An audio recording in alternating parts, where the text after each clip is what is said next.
Hello everyone, welcome to the AGM studio. I'm delighted to be joined by Kristin Johnson from the CFTC. Thanks very much for joining us today. You had your panel talking about NBFI risk. Tell us a little bit about what you're focused on as the sponsor of the MRAC, or the Market Risk Advisory Committee.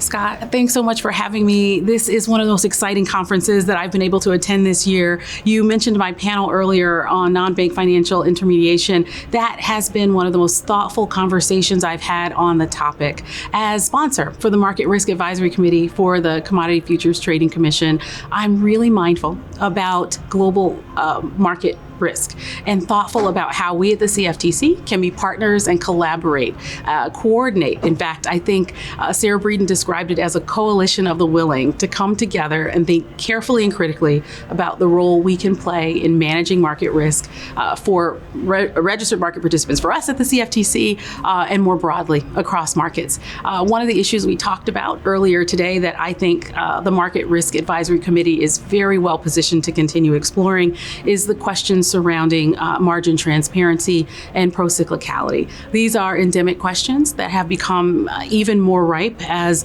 persistent volatility has challenged markets, and disruptions from many corners have made it apparent that we have to think carefully about correlations and relationships across market participants and across markets. So a number of initiatives are underway through the Market Risk Advisory Committee, specifically, for example, through the CCP Risk and Governance Subcommittee, to begin to better manage risk through governance initiatives. So one of those is a current proposed rulemaking that is pending with the CFTC on DCO governance. I'm excited to see that rule move to final form and the Commission formally adopt that rule and begin the implementation process. Now, risk comes in many flavors and variation. The Market Risk Advisory Committee has a broad mandate.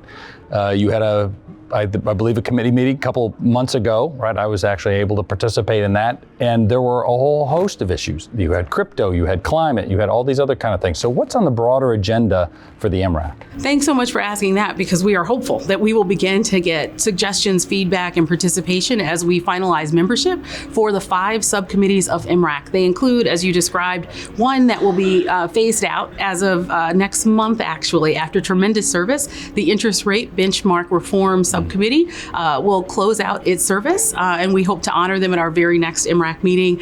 We had a great presentation from the Market Risk Subcommittee, from the CCP Risk and Governance Subcommittee on a number of issues, including block size, which I think will be one that we'll continue to talk about in time to come. The Market Structure Subcommittee and Climate Risk and Financial Market Subcommittee are off and running, and we're excited ultimately to stand up the Future of Finance Subcommittee, and the many questions regarding the adoptions of technology, the integration of those technologies in various forms, including digital assets, might ultimately have impacting our market. So we're thoughtful and hopeful that we will receive continuing suggestions regarding how we can offer recommendations or consultations that might be useful, not just for our markets, but for markets more broadly. Well, that's a busy agenda. Good luck. It's a busy agenda. And thank you for joining us at the AGM studio. Thanks so much, Scott. Glad to be here.